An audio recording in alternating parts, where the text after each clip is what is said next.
If you guys don't remember, Havana syndrome has been all the rage for like 3 or 4 years now, with like American government officials from like every single three-letter alphabet agency imaginable claiming that Cuba or Russia or China or whoever the had like a special super weapon and they were aiming at the brains of American diplomatic staff in Cuba and then also in Vietnam later on, making them like go crazy or something, just like having their brains destroyed, like a microwave super laser weapon cutting through walls from a distance. Something like that, science fiction thing. And they've been adamant for like 2 or 3 years that it was real. And like the US Congress passed like a bill as like a special compensation for Havana syndrome victims. Then it was a whole fucking thing, like massive diplomatic fiasco with Cuba over this, of course. And now like US government officials are coming out and saying, actually, no, it wasn't, obviously. Because, yeah, obviously that's impossible. It's just a mass delusion among fucking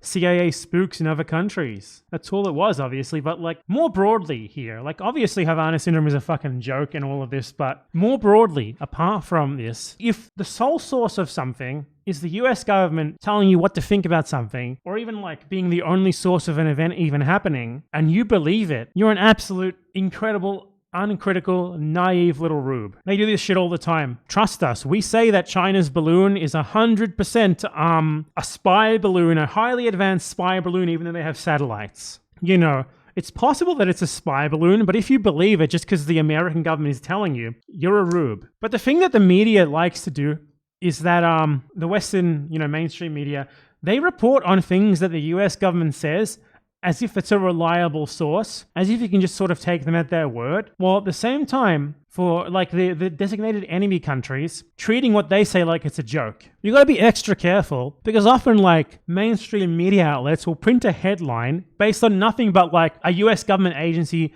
said this while providing no proof or argument as to why it's true or not. But the media uses that as a license to like print a headline, and like only by reading between the lines in the article are you gonna find out that it's actually like based on something that the US said. And what usually goes unsaid is that they provided no evidence for it either. There was an article recently that I read that was a really good example of this. Some US agencies suddenly claiming that like the lab leak COVID theory is like more probable. And obviously they have really good motivations to say this, aside from that actually being true or not, because they are entering a heightened period of diplomatic tensions with China that they have intentionally caused as a result of like causing a big hubbub about the balloon thing and all of that. They're obviously trying to cause like a beat up with China to try and cause like a conflict with them. And like, like a month later, here they are telling us now, oh, by the way, we've changed our tune. Actually, the lab leak, which we called a conspiracy theory for like 2, 3, 4 years when Trump was saying it, now we're actually going to start lending credence to that idea while providing no evidence for our claims, of course. Why? Well, it could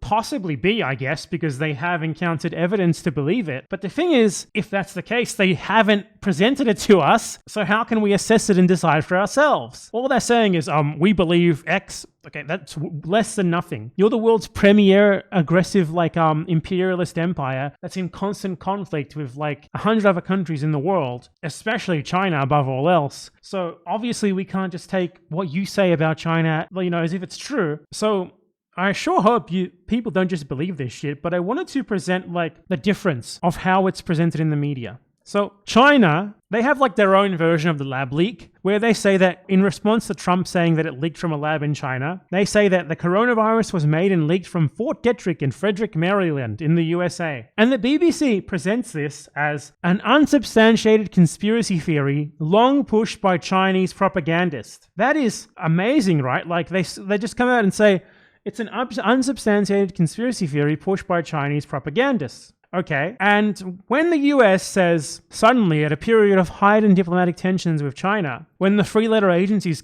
start coming out and saying, trust us, the lab leak is true, that's really how it was. It's not presented as a propagandistic conspiracy theory from, the US government trying to make propaganda against China. It's presented as like a valid source that can be cited on its own. No mention of propaganda. No mention of like conspiracy. When the US makes shit up, provides no evidence for it, we can cite it as if it's true. When China does the same thing, we clarify that it is a unsubstantiated conspiracy theory long pushed by Chinese propagandists. You see the difference? This is how the US media works. When a Western country just says something unsubstantiated, no evidence, no reason to believe it whatsoever beyond their word, it's printed as if it's true. It's treated as if a source that legitimizes a headline that implies that what they were saying was true. China does the same thing. It's treated as if it's by default made up conspiracy propaganda. They did this shit with Havana syndrome as well. They did it with the Chinese balloon. Every single media outlet said in the headline, Chinese spy balloon, not just balloon, because the fact obviously that it's a balloon is uncontested, but every single article calls it a spy balloon. Chinese spy balloon, spy balloon, spy balloon, spy balloon. And most of the time it's not even in quotes.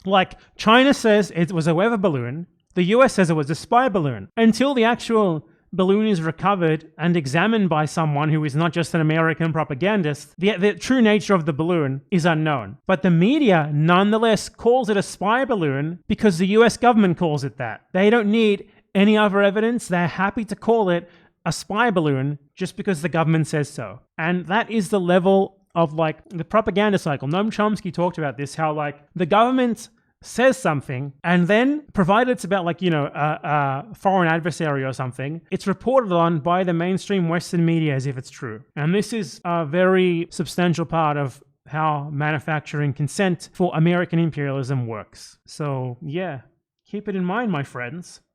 And also, make sure to never watch anime.